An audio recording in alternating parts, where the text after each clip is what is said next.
Okay, guys, I'd like to do a little bit of an update on Ukraine. Now, you know the gist. By the way, thank you for the wonderful comments. My piece on Ukraine was very, very well received. Thank you for that. Very encouraging.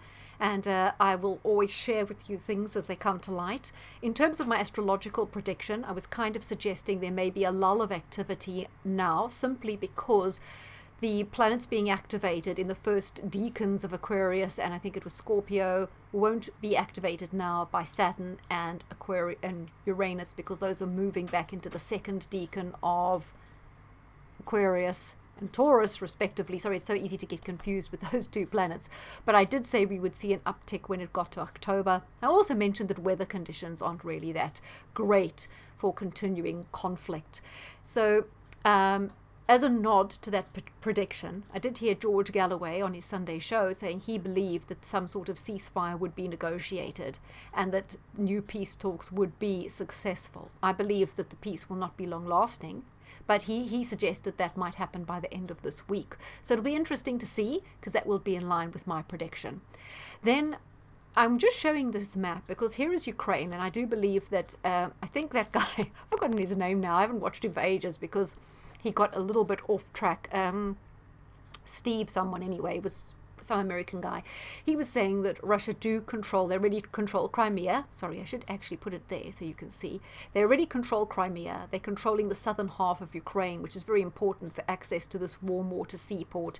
They pretty much control Georgia, the Russians, and we know there's conflict going on in Armenia. So they control this whole region. They will control a lot of the Black Sea. There's talk of them, taking over Moldova or developing some sort of stronger alliance with Moldova to shore up this whole area. So then we just have Romania, Bulgaria, and here where Istanbul is are the Bosphoros Straits, which are essential. You can't get out of the Black Sea into the Mediterranean unless you pass through the Bosphoros Straits.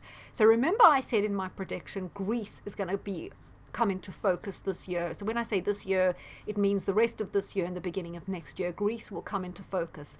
And I also said that there's going to be a lot of activities in Turkey in the next 3-4 years, culminating, I'd say, more strongly in the next 3-4 years. And I suggested that the Balkanization of Turkey could be possible. Now, given that Russia, with their allies, China may want to project more power into this area, it makes sense that they would want control of those straits. And I wonder if it's possible that China already has control of the Bosphorus Straits, because I know they've got control of the Panama Canal and lots of key waterways. So if China already has control for whatever reason of those straits, it could be easier for Russia to project power into this whole region, and that could lead to destabilizing Turkey. I think Greece is going to see a lot of changes simply because the destabilization of Turkey. Because, I mean, the war's just happening up there in Ukraine. We've got the whole issue with the wheat crisis, the fuel crisis. So, I am wondering if all of this together will destabilize Turkey, and which will play in Russia's hands if they want to project power over this whole Black Sea area, take control over it. If they control Moldova and they control the Bosporus Straits, that certainly is an increase of their power. And I can see that could kind of suit China very, very well too. It may also open up avenues to run pipelines through this area. I don't know if that's a thing. I mean, it just occurred to me. And maybe that's why I'm seeing lots of activity for Greece and Turkey. Just wanted to mention that one. There's also a lot of activity for Israel. But so, Naftali Bennett, the Israeli Prime Minister, was in Moscow last weekend, and he was having talks, and he was on a phone call to Zelensky, telling Zelensky basically to surrender, to pack it in, to negotiate a deal. So Israel is certainly pushing for peace and for a rapid end to this conflict. They're not being very hawkish, which I guess is very good. It was rather strange, but Mike Pompeo, this last weekend, he went to Taiwan, which was why goes to another key area, and he's not, Mike Pompeo is a Republican, he's not got any power. So Mike Pompeo was in Taiwan, Mike Pence was in Israel this last weekend, and another senior person from the former Trump administration was in Serbia. Look at the location of Serbia, right next to Romania, just north of Greece, in this whole area. So what do they think is going to happen? Obviously, with Taiwan, they think there's going to be some sort of reunification. I don't think there'll be an invasion, but there could be some sort of economic pressure brought upon Taiwan to bring it under the auspices of China. So they're expecting something, or maybe they're incubating something in Taiwan. There's, Mike Pence in Israel. Maybe that's got something to do with them making Natalie Bennett, Putin, or you don't know. And then Serbia.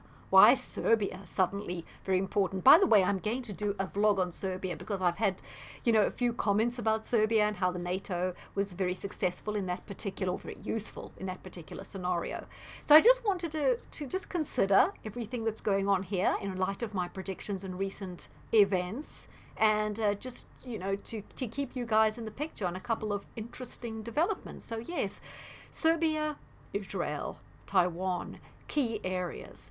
And what else? There was another interesting map showing all the countries that are taking a neutral stance on this war versus the countries that aren't.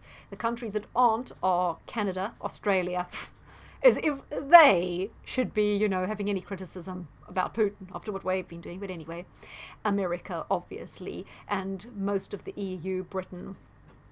And they had Israel on the map in red as one of the countries, but I don't think Israel is on side. The whole of Africa, which is over 1 billion people, the whole of Asia, the whole of South America, the whole of Central America, like Mexico and Honduras, Nicaragua, not getting involved. So when they say Putin's isolated, there's a huge amount of countries. And I think that map very clearly depicts the way power has shifted to China, because all those countries are doing business with China, whether it's Iran. Oh yes, there was the story about Iran bombing an American embassy in Iraq. I think that's a false flag to try and stop this deal that Biden's doing with Iran, the nuclear deal that's going through. Maybe it was a false flag to try and scupper that, but I don't have an opinion on that at the moment. I'm just mentioning it.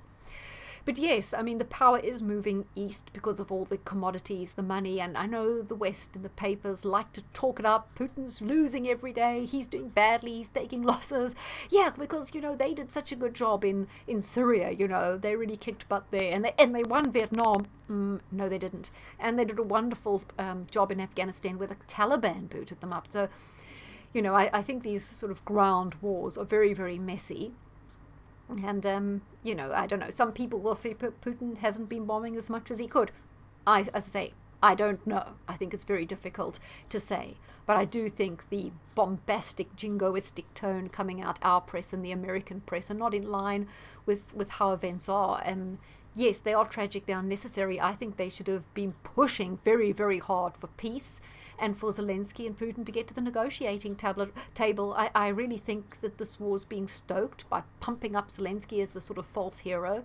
I think it's possible he's just doing what he always does. He's an actor. He's playing a role, and they want to kind of totally decimate Ukraine so they can go and pick the bones, like Joe Biden's brother, who got a contract for $1 billion in Iraq, like Madeleine Albright, who swept into Moldova, Kosovo afterwards to get a contract with the telecoms agency. You see, they like to decimate a country so they can go like vultures and pick up the bones, but I don't think it's going to work that way this time. So we'll see. That's just a little update for you guys. Hope you're keeping well, and lots more coming soon, hopefully. Like I say, I want to do something on Serbia because it's kind of important, because, Biden was heavily involved in pushing that whole thing with Serbia. And by the way, Biden was one of the key hawks in the whole Iraq invasion as well. He never saw a war he didn't like. He loves war. He's a huge pusher for these wars, which, as I say, do no one any good.